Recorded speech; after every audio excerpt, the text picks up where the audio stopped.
साथियों नमस्कार। Famous face के ऑफिशियल चैनल में आप सभी का स्वागत है। आज हम आप सभी के साथ इस बजट के कुछ डार्क साइड साझा करने वाले हैं। तो आइए चलते हैं।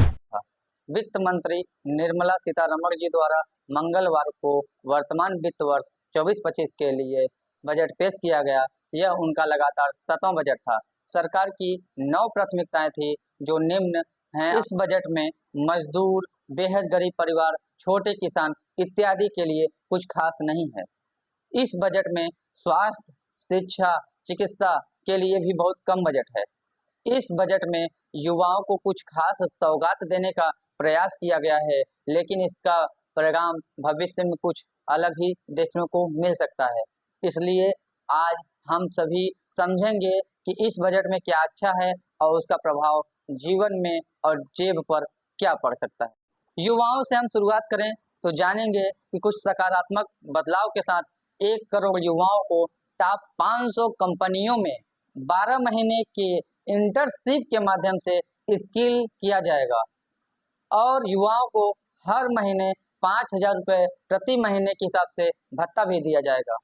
इसका जो प्रभाव पड़ेगा साथियों, 20 लाख युवाओं के श्रम को प्रत्येक वर्ष 500 कंपनियों में सरकार इंटर्नशिप के माध्यम से कार्य करवाने जा रही है, जिसमें बड़े बड़े कंपनियों को इनके युवाओं के श्रम बहुत ही सस्ते में मिल जाएंगे, जिससे एक प्रकार से डायरेक्ट बड़ी बड़ी कंपनियों को ही फायदा है और युवाओं के भविष्य के साथ स्किल करने के बाद उनके रोजगार के बारे में कोई कंपनी, कोई सरकार कभी कुछ नहीं सोचती है। इसके लिए मैं कुछ उदाहरण देना चाहता हूँ, जैसे उत्तर प्रदेश कौशल विकास योजना, प्रधानमंत्री कौशल विकास योजना, स्किल इंडिया, ITI, अप्रेंटिसशिप, न जाने कितने स्किल्ड युवा बैठे हैं। उनके रोजगार के बारे में इस बजट में कोई प्रावधान नहीं है कि कोई कंपनी लगाया जाए, उन स्किल्ड युवाओं को रोजगार दिया जाए।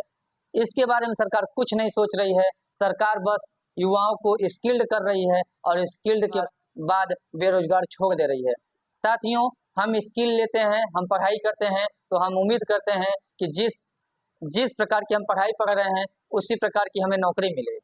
लेकिन साथियों, पता चलता है भारत में कि कोई इंजीनियर है और उसे मजबूरन सफाई कर्मी की नौकरी करनी पड़ती है। दूसरा सकारात्मक बदलाव, आंध्र प्रदेश, बिहार, लद्दाख के लिए विशेष इस बजट में प्रावधान है। इसका प्रभाव साथियों, मैं भी चाहता हूं कि बिहार विकसित हो और बिहार में विकास हो।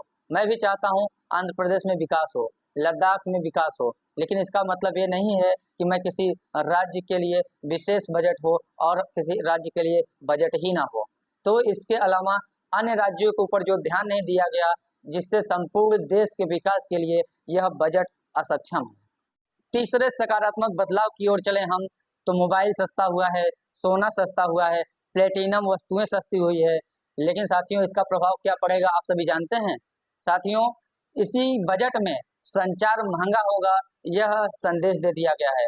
यह संचार यदि महंगा होगा तो उस पर हम काम नहीं कर रहे हैं। मोबाइल सस्ता करेंगे तो मोबाइल और लोगों के पास जाएगा और संचार और महंगा होता जाएगा, जिससे इंटरनेट जो हमारे लिए फ़ोन के लिए ज़रूरी है उसकी मांग बढ़ेगी और संचार दिन प्रतिदिन और तेजी से महंगा होने वाला है और इस पर हमारी सरकार कोई लगाम नहीं लगा रही। अगले सकारात्मक प्रभाव की ओर चलें तो आयकर प्रणाली के फायदे, नए बदलावों से आयकर दाता हर महीने 1458 रुपये प्रत्येक महीने टैक्स बचा सकते हैं। इसका प्रभाव क्या पड़ेगा साथियों, आइए समझते हैं। देश को चलाने के लिए आयकर दाता एक अहम योगदान निभाता है। जो छोटी सी छूट करदाताओं को बहुत लाभ तो नहीं देगी, लेकिन देश के बड़े इकोनॉमी पे असर डालेगी और इसका इस प्रकार से असर होगा कि वस्तुएं महंगी होंगी, जिसके कारण गरीब मजदूर और गरीब किसान प्रभावित होगा। साथियों, इस बजट पर विपक्ष की कुछ प्रतिक्रियाएं हैं जो निम्न में आप देख सकते हैं। साथियों, इस बजट से आप सभी का क्या विचार है, आप सभी क्या सोचते हैं, कमेंट सेक्शन में जरूर बताइएगा।